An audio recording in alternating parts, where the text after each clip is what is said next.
Hello and welcome to Ag PhD. I'm Darren Hefty. And I'm Brian Hefty. Thanks for joining us today.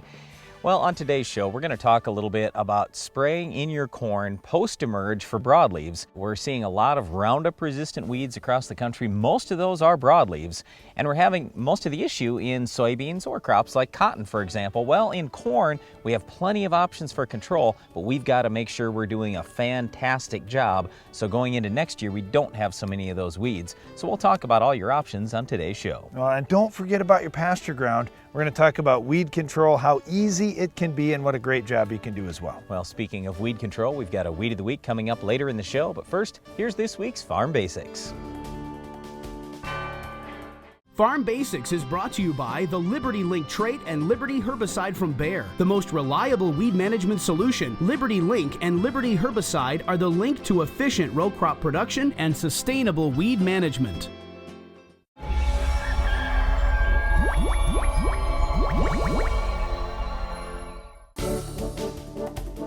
One of the most controversial topics right now in the United States and really around the world is GMO or biotechnology.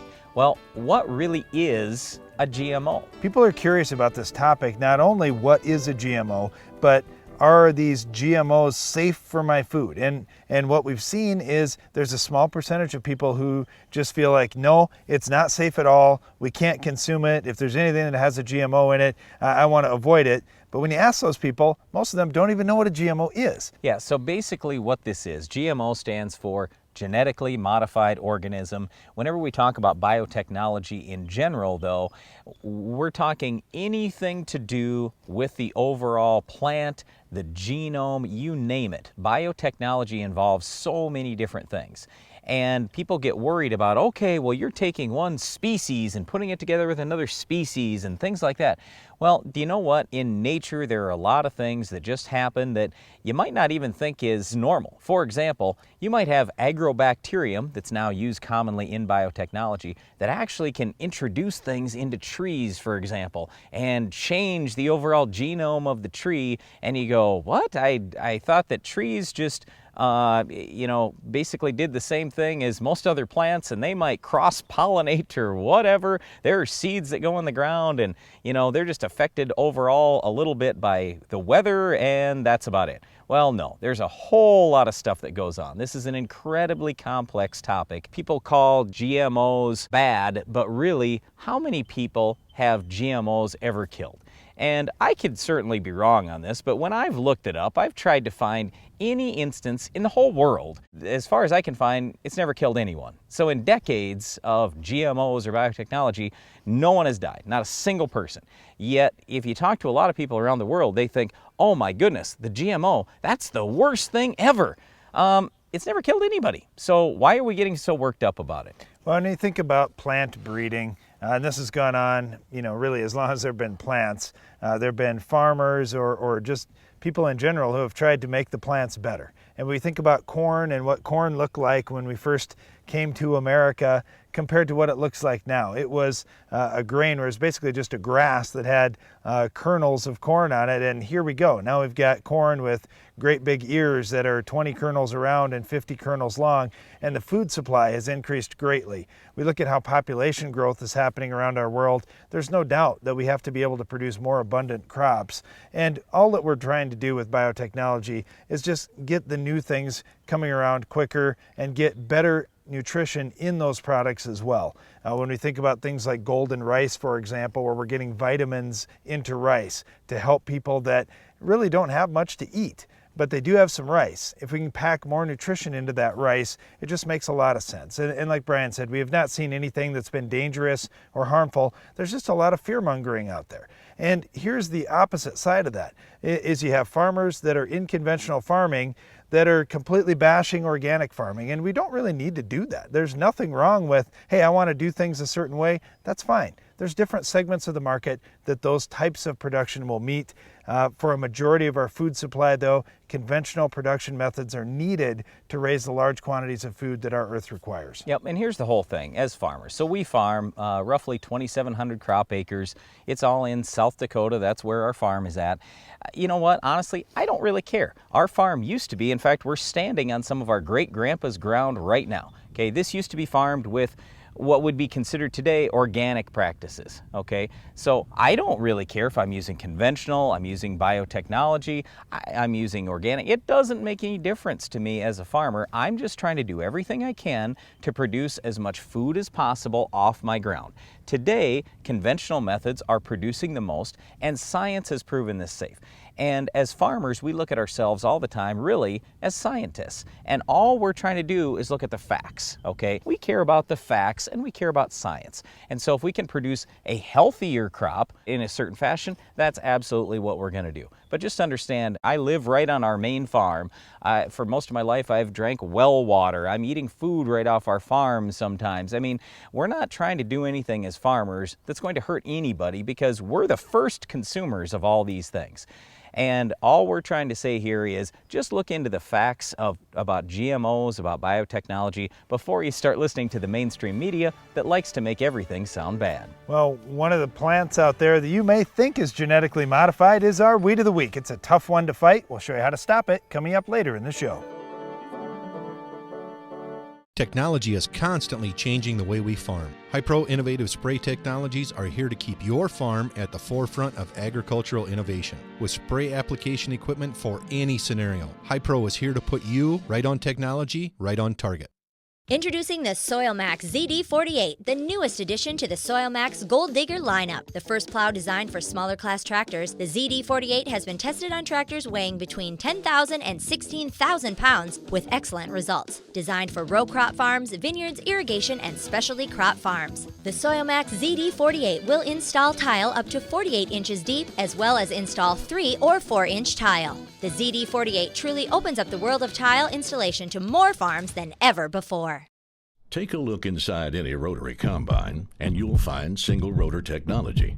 Technology Case IH introduced over 35 years ago with the axial flow combine. But unless it gives you more bells and whistles with fewer belts and chains, more power using less fuel, it's not an axial flow. Because while the heart of every rotary combine beats red, only Case IH gives you the power to do more.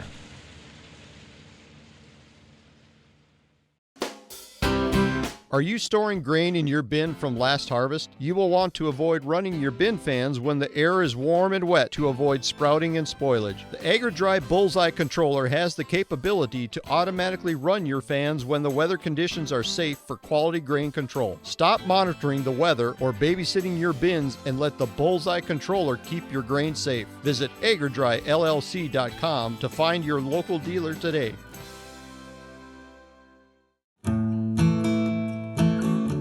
A farmer's attention to detail is what makes the difference. You take the time for service management because you know how vital it is to your operation. You service your field like everything else because soil sampling makes all the difference and gets the results you want. Download the app Soil Test Pro and start grid sampling today. Keep your farm growing strong. The more you test, the more you know. Regalia RX biofungicide activates a plant's natural defense system, limiting the effects of disease and improving overall plant health. Regalia RX complements your fungicide program to optimize yield and strengthen return on investment. Ask your retailer for Regalia RX today. If you're a corn farmer, one of the most important jobs you have every year is weed control. So today we're going to talk a little about how to best control Roundup-resistant weeds post-emerge in corn. All right, let's get right into this. You've basically got two big choices here. Are you going to run HPPD post, or are you going to run with one of the dicamba type products? And really the best dicamba type product is Status. Now Status contains a little bit of dicamba, but that's a very small portion of the Status. The main weed killer in Status is called diflufenzapyr. All this Status is the diflufenzapyr, the little bit of dicamba, and a corn safener. Well, with Status, we think this is the best overall broadleaf product in corn. It's also the most expensive, or one of the most expensive products, because if you basically basically come to me and say, well, look, I got all the weeds. I got everything. I'm going to tell you, Status is probably your best bet. Otherwise, we're looking a lot at the HPPDs. They're a little bit less expensive, and both products have kind of their strengths and weaknesses, different things that you're looking for. With the HPPDs, we're talking about Callisto, Loudus, Impact, and Armazon as the straight products, but certainly there are combinations of products that will contain one of those active ingredients. Brian and I will often debate over what's the best product here. I like a lot of things about the HPPDs. They're a little newer class of chemistry. They're much safer to the surrounding environment. We don't have to worry about any volatility. We have very few drift issues, those kinds of things. So for those reasons, I like HPPDs, and also for the crop. Your application window is a lot more flexible than it is with dicamba. Now dicamba, there'll be some products that are labeled up to pretty tall corn, and I just think you're taking a risk. You're relying on the crop safeners to completely eliminate that risk for you. For me, I like to put the dicamba on much earlier in the season. And I find it interesting as I talk to some of the highest yielding corn farmers around the world that I've met. Many of those guys are talking about the same things that Brian and I are talking about. Hey, for optimum safety, spray those herbicides very early in the season. Let's spray it down at V2 or V3. That way we can control those weeds before they're competing against our crop. And also, we control the weeds before we hit those major growth stages in our corn plant's life where we're going to see that rapid growth. And if you're ever going to have some corn that gets brittle and tips over from an application of something like a dicamba product or a Status, that's where you're going to see it. When you've got great big corn and you're pushing the label, that's where we've got all this rapid growth going on at the same time. So at the HPPDs, if we start pushing that window and we say, you know, it's going to be V5 or V6 or maybe even V7 depending on the product before I can get out there, I'm going to switch to those HPPD products. Now the other thing is, they don't have to stand alone. It doesn't have to be just HPPDs. I love seeing atrazine mixed in there post-emerge before 12-inch tall corn at a low rate. Even at 1/4 of a pound or maybe even a 1/2 pound on the high side, you can add a lot to the control of the HPPDs. Okay, so while Darren said maybe spray V2, V3, I'm fine with that if you're running Clarity or maybe Banville, something like that. But what we'd rather see you do is run a dicamba with a safener. And when we talk about Status, again, it's a very tiny rate. So at the 2.5 ounce rate of Status, you're only looking at the equivalent of about 2 ounces of Clarity in there. 2 ounces, that's it. Full rate of Clarity is 16 ounces. Okay, so it's a very low rate. You've got a corn safener in there. I'm very comfortable spraying that up to V5 corn, so about 8-inch tall corn, and that's really when we like to hit the weeds. So I would agree with Darren though, you know, if you've got bigger corn, V6, maybe V7, depending on the label of the product and which product you're using in the rate, then I'm definitely going the HPPDs. Well, anyway, the other big issue that we've got here is drift. Okay, so the dicamba products can drift a little bit. Most of the volatility is pretty reduced, especially when you're running that very low rate of the Status, but you still have a little bit of drift concern. Now, HPPDs also can have some drift concern, especially if you're planting really sensitive crops around them, like peas, for example. I mean, just a whiff of HPPD can really hurt the peas. One other thing that we take a look at is when we're trying to decide whether we're going to use one of the dicamba products or one of the HPPD products, what did you put down early? So for example, let's say you had something that had an HPPD or similar chemistry, like a Balance Flex or a Corvus or maybe a Halex or something else early that's got HPPD or similar in it. Don't use that post-emerge. We want to mix up the rotation. Okay, as much as possible, we're trying to use as many modes of action as we can so we minimize the chance for weed resistance. Well, once again, you've got two main options in terms of broadleaf weed control in corn. You got the HPPDs, you've got the dicamba products. If you've got a big water hemp problem or palmer pigweed or some other resistant weed, maybe you might want to consider lowering the Roundup rate and bumping your rate of either HPPD or Status, dicamba, whatever it is. You'll do a much better job. And you'll certainly like that you get a little bit of residual out of those products that you won't get out of using a Liberty or a Roundup that are strictly going to kill what's up that day. Well, speaking of what's up that day, hopefully it's not our weed of the week. If it is, we'll tell you how to stop it on your farm coming up later in the show. Compaction created during planting leaves thousands of dollars of potential yield in your fields. Copperhead Ag has developed the Furrow Cruiser spiked closing wheel to close the seed trench more effectively. With a unique combination of closing power and control, the Furrow Cruiser provides earlier, more even emergence and higher stand counts, returning yield potential and putting profit back in your pocket. For more information on why you should never run a traditional closing system again, visit copperheadag.com. The experience from the salesman to the building crew all the way through was just pleasant and professional. I feel that the people at Morton are my friends. I'll do anything for them because I felt they met that with me. I wouldn't have anybody build me a building other than Morton. I wouldn't even consider anybody else. It pays to go look around, but by far Morton's got the best building and we're just so pleased with it. Contact Morton Buildings today during our Building Value Days sales event. Find the building of your dreams at mortonbuildings.com. There are trillions of hardworking microbes right beneath your feet. Today, Monsanto BioAg is harnessing the power of microbes, creating microscopic farmhands that help plants access nutrients, enhance root and shoot growth, and handle stressful conditions throughout the season, protecting and maximizing your yield potential. We're turning 500 trillion microbes into 500 trillion new farmhands, ready for work. Nature, it's powerful technology. Working in agriculture over the past 3 decades, I saw a need for an accurate way to apply dry product to seed. That's where our Changing Times applicators come in. The CT applicator brush sifts powder into small particles, resulting in proper distribution. Quantities can be adjusted by the speed of the brush rotation. This allows for even and accurate distribution of product. Application at the time of planting can be used with any seed delivery system and saves farmers time, labor, and money. Remember, CT applicators for the changing times. We have a school and a church nearby.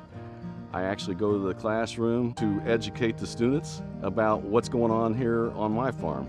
The system that I have, I tie everything together.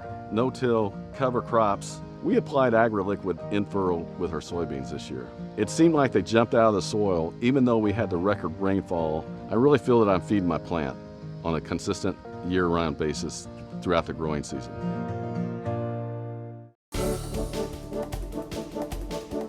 When it comes to pastures, there are so many herbicide choices now, it may get a little confusing. I like to simplify this thing, and I basically am going to talk about 4 products and really 3 different types of chemistry. We've got Tordon, we've got Milestone, and then either 2,4-D or dicamba. So keeping things simple, we think about what weeds are out in pastures. For the most part, the comment I get most of all around the country is thistles. Now, it may be a biennial thistle, it may be a perennial thistle. When we've got that type of plant growing, we've got to have a product that gets down into the root system in order to do a great job. For many years now, Tordon has been that product. It's one that translocates down into the roots. It was a significant upgrade from products like 2,4-D that we had been using prior to that. Okay, so talking about the 2,4-D, and really dicamba's in the same class, one of the reasons why I'm excited about using both of those in some cases is now we're going to have soybeans resistant to dicamba. Okay, so even if I have a little bit of drift out of my pasture into my soybeans, and don't get me wrong, I'm not saying we ever want to do that. We want to keep our products on target. But if it was to happen, we don't have to worry about it when we have dicamba soybeans. The Enlist trait should be out next year, so then we'll have 2,4-D tolerant soybeans. Well, all of a sudden, you could just use dicamba or you could use 2,4-D in your pasture, not have that risk of damaging the neighboring soybean crop. The other thing is with the dicamba and the 2,4-D, they're less expensive than the Tordon and Milestone. Now, they've come up in price, so there's not nearly as much of a gap between the 2,4-D or dicamba price compared to the Tordon and Milestone price, but still, that's the big reason why people are looking at those products is they're cheap. The big thing that I'll tell you is you want to make sure your weather conditions are good, the plants are actively growing, and use a good strong rate of the dicamba or 2,4-D, because otherwise the weeds are just going to come back in another month. So well dicamba and 2,4-D aren't going to do a good job on the roots. They certainly can burn down the top growth, they can both leave a little bit of residual, and they're less expensive. We left the best product for last. We've got Milestone. It's the best product, hands down. It works very well on virtually all types of thistles at very low rates. Oftentimes we're spraying 5 ounces, 7 ounces, and getting excellent thistle control depending on the situation and when you're out there.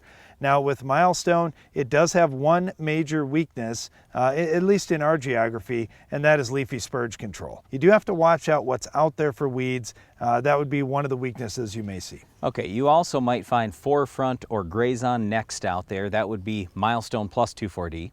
Or a lot of people just use the old Grazon, that's Tordon plus 2,4-D.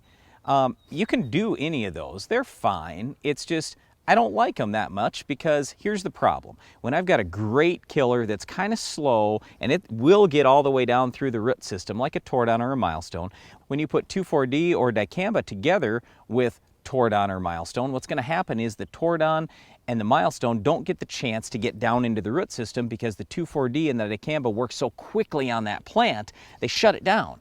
Well, that's not a good thing. That's not really what we want. So let's say you got a leafy spurge patch, you got a bad thistle patch, you've got some brush out there. Just go spray the straight Tordon or maybe the straight Milestone if it's just thistles and hit it hard. I mean like a quart of Tordon or 7 ounces of Milestone, and just check the label in your area. We don't want to get you off label or anything like that. The other thing that we want you to consider here is Tordon will kill fish. It will kill trees. So if you've got trees or fish anywhere near, Tordon is absolutely not your product. All right, one other combo product that I really like to use is called Chaparral. That has Milestone in it. It also has Ally or Cimarron in there. So it's got 2 different modes of action. Where we've seen more luck using Chaparral has been around some of the brush. But with Tordon, what I do see now is as that price has come down dramatically versus what it was 10 years ago, guys are using higher rates of Tordon, and that has really helped with the brush control as well. All right, so again, my opinion is I'd still go with Tordon. I would never use Chaparral. That's just my personal feeling. You can certainly use Chaparral if you want to, probably be a little bit less expensive. I just think Tordon's a better product. Here's one other thing you got to know about Tordon, Milestone, the Chaparral, that even the Ally portion of the Chaparral. They have tremendously long residuals. So if you think that, hey, I might take this pasture ground out in 4 or 5 or 6 years, you're still going to have a problem. In other words, you better be planting corn or wheat if you ever do take that out, and you've had Tordon or Milestone at any point in the last decade. It can last that long in the soil. You might not have that much killing activity, but it can last that long to possibly slightly damage a future crop. Well, many of those products are great for killing thistles, but what about our Weed of the Week? We'll show you what'll stop it coming up next. The Weed of the Week is sponsored by the Enlist Weed Control System from Dow AgroSciences, a new herbicide and trait system that will build on glyphosate. Farming isn't just in the land, it's in you. Take control of weeds like never before. Enlist builds on the Roundup-ready system, combining proven control of a new 2,4-D and glyphosate in Enlist Duo herbicide. Protect what matters without changing the way you farm. Talk to your seed or crop protection supplier today.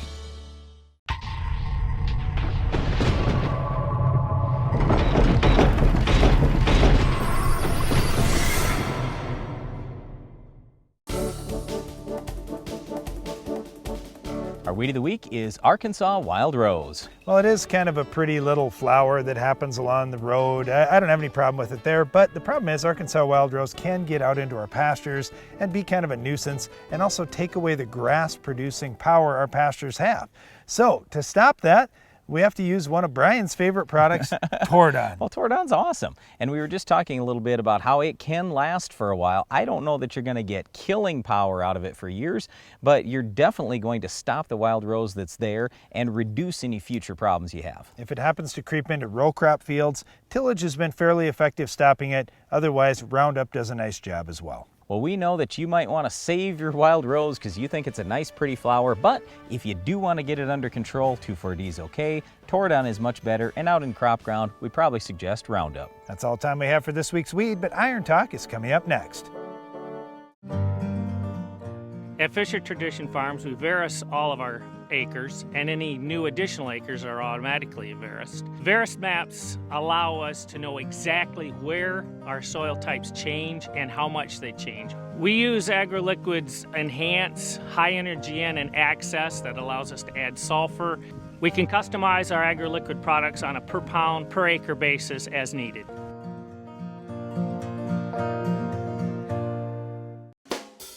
Ever wonder if you are over-drying or spoiling your grain when you turn on the fans? Do you worry about the condition of your grain all winter long? Are you able to see what is happening in your bins? AgriDry will give you peace of mind with our 24-hour monitoring system. View real-time grain bin data online from a web-enabled device. AD-Link will send you alerts when sensors are triggered by potential grain problems. Stop worrying and start storing quality grain with AgriDry. Visit agridryllc.com today.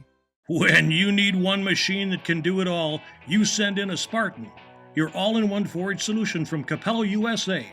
This direct cutting system is the right machine for almost any forage crop and gets everything done in a single pass, keeps your costs down. Always versatile, the Spartan can be configured to fit any self-propelled forage harvester in the world. So, no matter what you forage, send in a Spartan from Capello, USA. Italian craftsmanship, American grit. With the success of the Case IH Steiger Quad Track and Magnum Road Track tractors, it's no secret why Case IH is the leader of the track. So it wasn't surprising when the competition started imitating us. But only Case IH offers a 5-axle design to give you a smoother ride, more power to the ground, with less berming and compaction. Still, we're flattered. In fact, if we weren't already red, we'd be blushing. The experience from the salesman to the building crew all the way through was just pleasant and professional.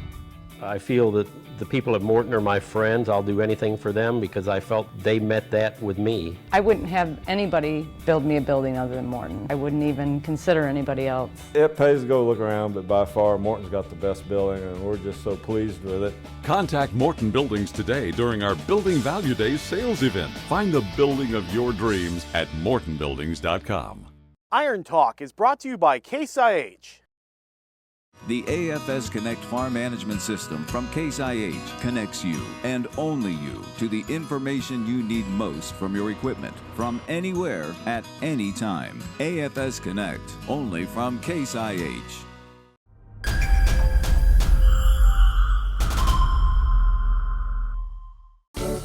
How much wheat yield are you giving up when you drive over the crop? Drive down loss and 3 solutions for it are the topic of today's Iron Talk. We don't typically have big problems with weeds or insects in our wheat fields. Many years, we don't have a ton of disease pressure either. However, we're making multiple in-crop applications in our wheat fields every year. The good news is now we really don't have weed, insect, or disease problems, and we're getting higher yields. The bad news is, if we don't put in tram lines, we run down some wheat. Recently, Montana State University estimated the yield loss from drive down to be somewhere between 1 and 3.4 bushels per acre, depending on the spray boom size. So in addition to covering the cost of your application, any potential yield gain would also have to offset the drive down loss as well if you didn't have tram lines. This leads us to the solutions for drive down loss. First, aerial application can always be used. The downsides there are the added cost, timing of application as aerial applicators are in high demand, and the fact that hardly any farm operations can do aerial application with their own planes. The second solution to drive down loss is getting a bigger spray boom. Going from a 60 or 90 foot boom out to a 120 foot boom results in many fewer passes through the fields and less tracks. Finally, tram lines are a very simple solution to this problem.